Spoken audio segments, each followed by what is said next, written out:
Live at 5, it's offer review. We're going to go over all the stuff to hoard for the week. Pretty simple, right? I don't know what this picture is. It's something to do with TwitchCon. But anyways, save your gold orbs because there's a gold orb opening event on the 12th.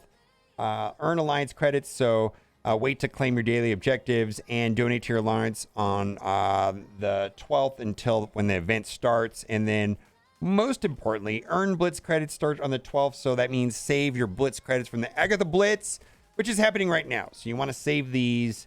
And then, of course, then that means you're put in a situation. Do you want to hoard or do you want to claim the Agatha shards?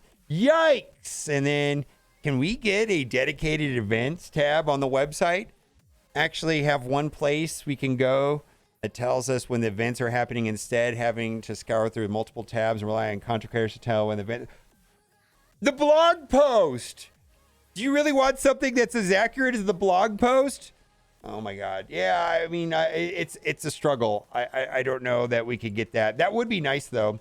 All right. Can we get a trade-in system? Now there's a system like this inside of Galaxy of Heroes, the relic system. So I don't know if they're ever going to do something like that. It would be interesting, but I don't think it's going to be what this person's asking. It says, can we get a trade-in system?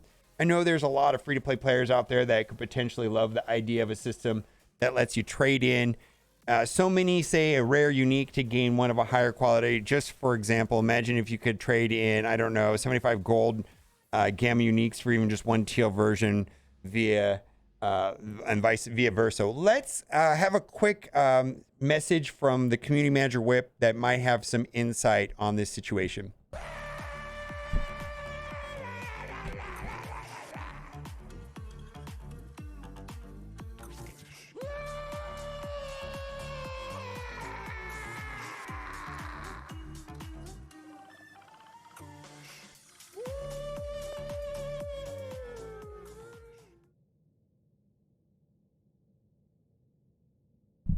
Greetings, commanders. That's right. My name is Community Manager Whip. That's right. Wail harder, you peasants. I have been addressed.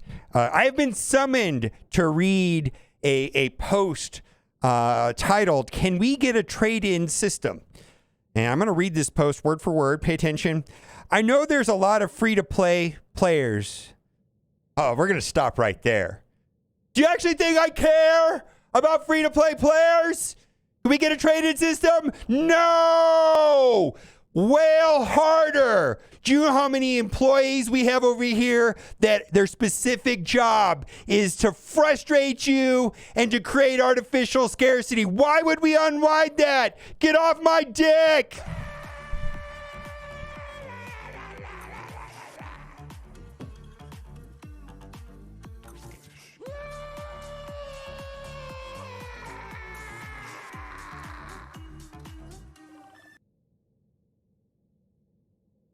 That guy is kind of mean. I don't know if I like that guy. I don't know if we'll have him on anymore. He's kind of a jerk. All right, let's keep going. Interstellar orbs are trash. Feels like the main event debacle over. Demand we grind for an orb that has nothing but ancient maxed out heroes in it and to reach some arbitrary milestone. And I kind of disagree on this a little bit. Only because there's Icarus shards in there. And in general, when I do these polls like this one right here on Twitch, Twitch typically is, highly engaged people, people that are on Discord, people that are on YouTube, people that are on Reddit are more engaged than most people. And even people that are here on Twitch, 44%, do not have Icarus at 7 stars. So this event is actually pretty good for, in my opinion, a very important character that they've made artificially scarce for way too long. So, but in general, for a large percent of the players, this is accurate. They are trash, for the 56% people that already have Icarus done a long time ago. Are invaders and rebirth worth building? And I really liked the answer right here from Darts. I always like it when people on Reddit are helpful. Yes, investing in those teams are far more effective means than investing in older raid teams. The raid teams are amongst the highest priority teams to build. Really only horseman teams above them in priority. And I agree with that post. Absolutely. Does it feel like Quicksilver needs something, or am I crazy? Yeah. Like, I just thought, when I read this, I was like, yeah, I think the same thing. I have mine sitting at 170K, which is actually pretty high. And I have all the T4s done. I don't want to judge him until I brought his power level up, but now it is. Feels like he's just taking up space, and a better character could be using. I found one use for him maybe I'll make a video about it later, inside of Alliance War against Wakanda. Somebody in my alliance actually found it, and they brought it out to me. And I think, but other than that, I don't even know if I have a really good place for him right now currently inside of Cosmic Crucible. I did use him in my last Cosmic Crucible round. Maybe he'll be more important going forward, but largely he feels kind of underwhelming. Feels like he's missing something or needs this little boost. He is supposed to be a bigger damage dealer, plug and play character, at least that's what I've been hearing, but he only got one AoE attack that changes basic hit to primary and adjacent targets for the same repeated attacks. He'd be more in sync with the current meta. He would be more impactful as a plug and play character. Also be great if his special ability block, if his special applied ability block, they make him too strong. It'd be great to hear what everybody depending on his Quicksilver. Please don't negative. We're here with Love Metal Strike Force. Well, on Reddit, I don't know about that, but yeah, the thing is I know the reason why they make characters, like why they don't want to make plug and play characters. So like they want to have a certain amount of power creep in the game, because if there's no power creep, then the next character has to be better than the next character. And if every character's in plug and play, then we have this really horrible power creep situation where if there's, and so it feels like that they have this aversion to publish, releasing plug and play characters, and everything is like hyper specialized and hyper focused. And that's why there's all these tags and team synergies and specific game modes where they're good. And it's because they want to sell us a lot of characters.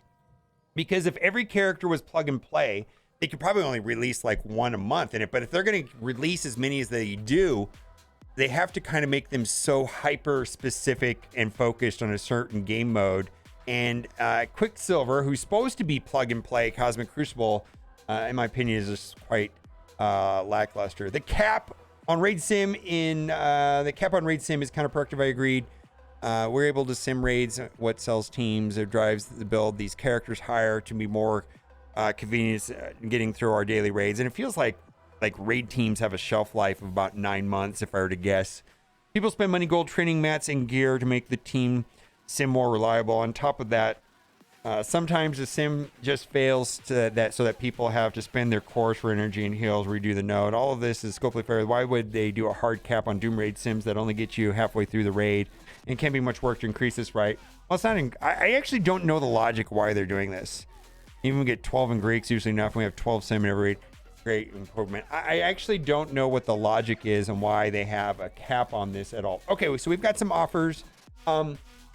So I just want to say I didn't make videos for the last couple days for Marvel Strike Force, but I did buy this offer right here to get my entire Invader team up to 5 stars to get through the bonus part of the event, the incursion event.